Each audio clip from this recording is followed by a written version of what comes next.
Good evening. आप सभी का स्वागत है इस क्लास में। आज हम आपके लिए विशेष रिवीजन की क्लास लाए हैं। जितने व्याकरण के महत्वपूर्ण शब्द हैं उनके कितने प्रकार होते हैं इसके बारे में हम आज की क्लास में जानेंगे। सबसे पहले जो है चैप्टर आता है भाषा। तो देखते हैं भाषा के कितने प्रकार होते हैं। तो भाषा के जो है दो प्रकार होते हैं, लिखित भाषा और मौखिक भाषा। अगला लेते हैं वर्ण। तो वर्ण के कितने प्रकार होते हैं? वर्ण के प्रकार होते हैं 3। इसको हम संक्षेप में जान लेते हैं। स्वर, व्यंजन और अयोगवाह। अयोगवाह वर्णों की बात करें तो अयोगवाह वर्ण दो प्रकार के होते हैं, अनुस्वार और विसर्ग यानी अंग और अ। आगे बढ़ते हैं उच्चारण काल के आधार पर स्वर। यदि आपके एग्जाम में आ जाता है कि उच्चारण काल के आधार पर स्वर कितने प्रकार के होते हैं? 3। ओके, ह्रस्व, दीर्घ और प्लुत। अगला देखते हैं व्यंजन। व्यंजन की बात करें तो व्यंजन कितने प्रकार के होते हैं? 3 प्रकार के। स्पर्श, स्पर्श वर्ण होते हैं 25 से लेकर के म तक जो है स्पर्श वर्ण होते हैं। कि स्पर्श के बाद बारी आती है अंतस्थ वर्ण, दूसरे प्रकार का वर्ण है। अब अंतस्थ वर्णों की यदि बात करें तो य, र, ल, व ये अंतस्थ वर्ण बोले जाते हैं, ठीक है।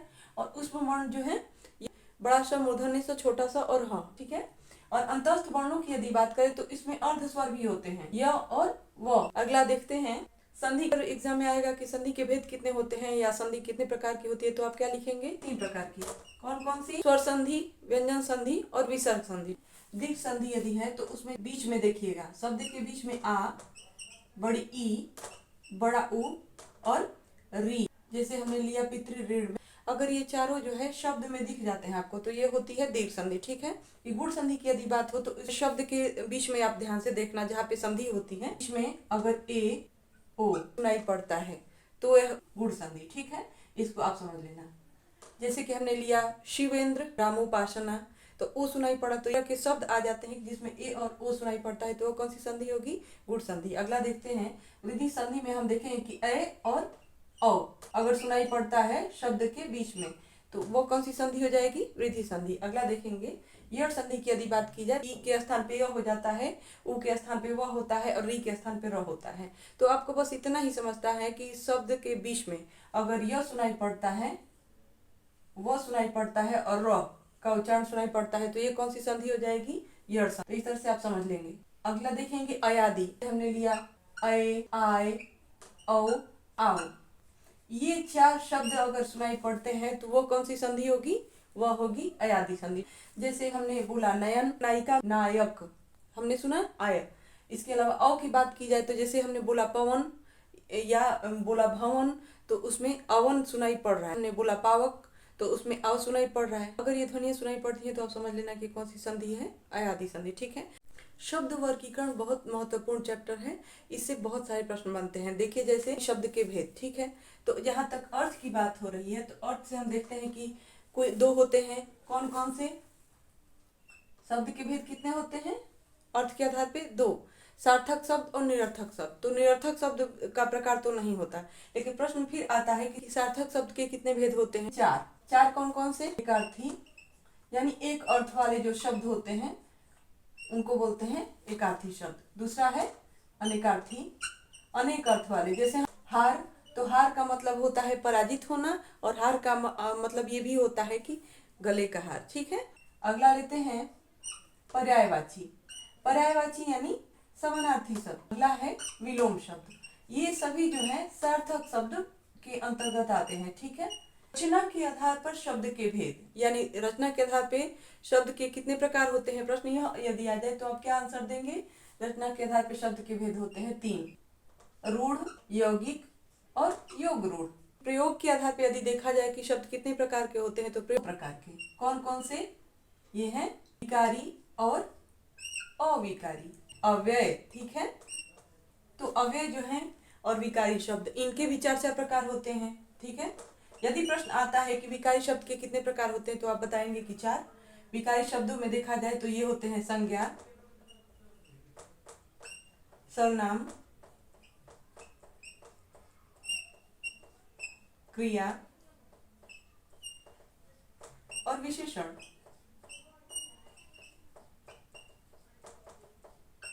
अब अविकारी शब्द यानी अव्यय की यदि बात करें तो ये भी 4 प्रकार के होते हैं। चलिए देखते हैं उनको। सबसे पहले आता है मोस्ट इंपॉर्टेंट क्रिया विशेषण। समुच्चय बोधक जो होते हैं जो 2 वाक्यों को जोड़ते हैं, ठीक। इसके बाद बारी आती है संबंध बोधक, इसमें आदि बोधक। अब बारी आती है कि उत्पत्ति के आधार पे शब्द कितने प्रकार के होते हैं।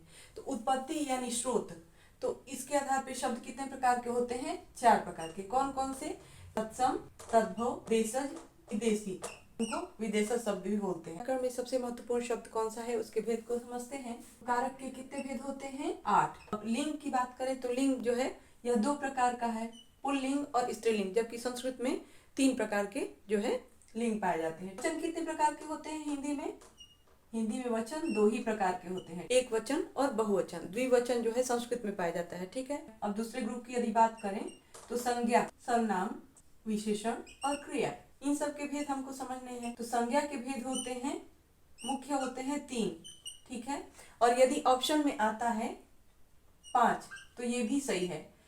अगर हम कहें कि 3 कैसे होता है, तो यह जो है समूहवाचक यानी समुदायवाचक जो संज्ञा होती है और द्रव्यवाचक संज्ञा, इन दोनों संज्ञाओं को जातिवाचक संज्ञा के अंतर्गत माना जा रहा है, जो आधुनिक मान्यता है उसके अनुसार, ठीक है। ऑप्शन में 3 और 5 दोनों आए तो हमको किस पे करना है? हमको 3 पे करना है।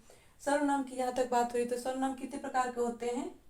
6 प्रकार के। पुरुषवाचक, प्रश्नवाचक, निजवाचक, संबंधवाचक, निश्चय और अनिश्चयवाचक, ये सभी सर्वनाम के भेद हैं। पुरुषवाचक सर्वनाम के भेद यदि पूछा जाए तो ये होते हैं 3 प्रकार के। कौन कौन से? उत्तम, मध्यम और अन्य पुरुषवाचक, ठीक। अगला देखते हैं, विशेषण की बात हो रही है तो विशेषण कितने प्रकार के होते हैं? विशेषण 4 प्रकार के होते हैं। कौन कौन से? गुणवाचक, परिमाणवाचक, संख्यावाचक। इसके बाद बारी आती है संख्यावाचक के बाद सार्वनामिक विशेषण। हम एक वाक्य लेते हैं कि यह घर मेरा है, कि यह जो है यह क्या है? हम देखते हैं कि यह जो है यह सार्वनामिक विशेषण का उदाहरण है, क्योंकि यह संज्ञा शब्द जो घर है उसकी तरफ संकेत कर रहा है, ठीक है। तो सार्वनामिक विशेषण का बस इतना ही काम होता है कि वह संज्ञा की तरफ संकेत करता है, तो वह हो जाता है सार्वनामिक विशेषण, ठीक है, जबकि यह सर्वनाम के स्थान पे है। अगला लेते हैं, परिमाणवाचक विशेषण के भेद यदि पूछा जाए होंगे 2 प्रकार के। कौन कौन से? निश्चय और अनिश्चय परिमाणवाचक विशेषण। कि परिमाण जो है वह ज्यादातर होता है अनकाउंटेबल नाउन, ठीक है। और संख्यावाचक विशेषण जो है, इसकी बात करें यदि तो संख्यावाचक विशेषण की भेद यदि पूछा जाए तो ये भी कितने प्रकार के होते हैं? 2 प्रकार के होते हैं। कौन कौन से? निश्चित संख्यावाचक और अनिश्चित संख्यावाचक। देखिए, निश्चित संख्यावाचक में यदि है कि निश्चित संख्या को बताया जाता है, ठीक है, और अनिश्चित में बहुत, अनेक, तो यह जो है संख्या को निश्चित नहीं करता। अब बात करते हैं व्याकरण के महत्वपूर्ण शब्द क्रिया की। रचना के आधार पे क्रिया के भेद। रचना के आधार पे क्रिया कितने भेद होते हैं? 2। कौन कौन से?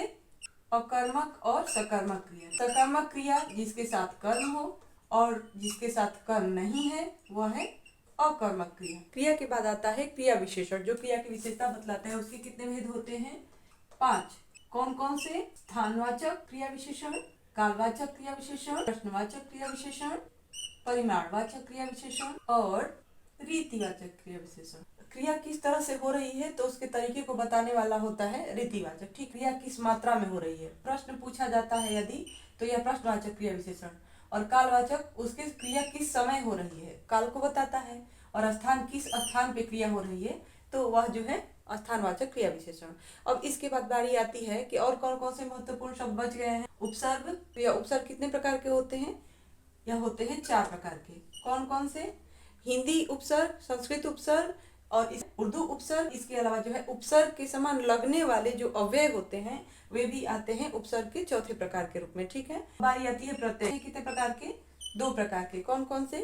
कृत प्रत्यय और तद्धित प्रत्यय, ठीक है। और उपसर्ग प्रत्यय के बाद बारी आती है समास की। तो समास कितने प्रकार के होते हैं? समास के भेद कितने होते हैं? यह होते हैं 6। अव्यय शब्द दिखेगा वह हो जाता है अव्ययी भाव, ठीक है। इसके अलावा है तत्पुरुष, उसमें कारक चिन्ह आपको नहीं दिखेगा तो वो हो जाता है तत्पुरुष समास, ठीक है। और इसके अलावा जो है कर्मधारय, इसमें विशेषण विशेष्य भाव रहता है या उपमेय उपमान संबंध रहता है, ठीक है। तो यह होता है कर्मधारय। द्विगु समास, समस्त पद जो है समूह का बोध कराता है और संख्यावाचक होता है। सबसे पहला जो पद होगा उसमें संख्या दिखेगी आपको, ठीक है। तो यह हो जाता है द्विगु। और अंत में आता है द्वंद्व।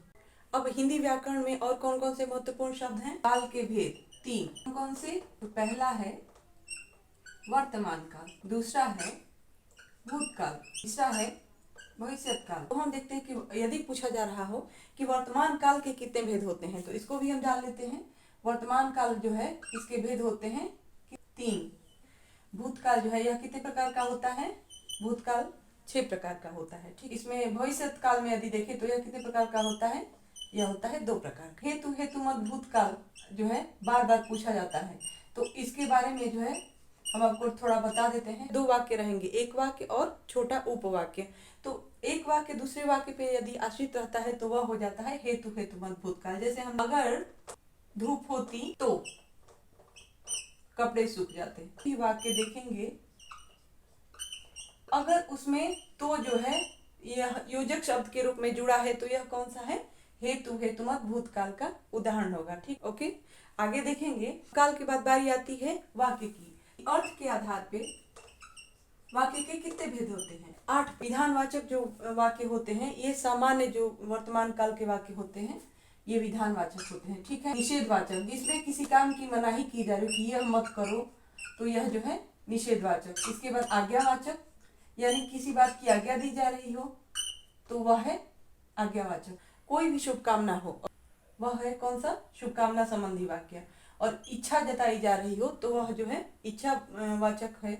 इसके अलावा संदेहवाचक है, यदि संदेह प्रकट किया जा रहा हो, जैसे कि लगता है आज बारिश होगी। प्रश्नवाचक, ठीक है, प्रश्नवाचक वाक्य जिसके अंत में लगा रहेगा प्रश्नवाचक चिन्ह। ठीक है, तो यह आपको पहचान में आ जाएगा। अगला है विस्मय बोधक, इसमें यदि बोधक चिन्ह लगा रहेगा वाक्य के अंत में तो यह पहचान में आ जाता है। जबकि रचना के आधार पर देखा जाए तो सरल, संयुक्त और मिश्रित वाक्य। आगे देखते हैं कि वाच्य के कितने भेद होते हैं। वाच्य के भेद होते हैं 3। कौन कौन से? कर्तृवाच्य, कर्मवाच्य और भाववाच्य। 3 वाच्य के प्रकार हुए। ठीक है, आज की क्लास आपको कैसी लगी यह हमें कमेंट करके जरूर बताइएगा। अब आपके लिए बहुत कम समय रह गया है, इसलिए आप रिवीजन करते रहिए और आगे फिर मिलते हैं। धन्यवाद।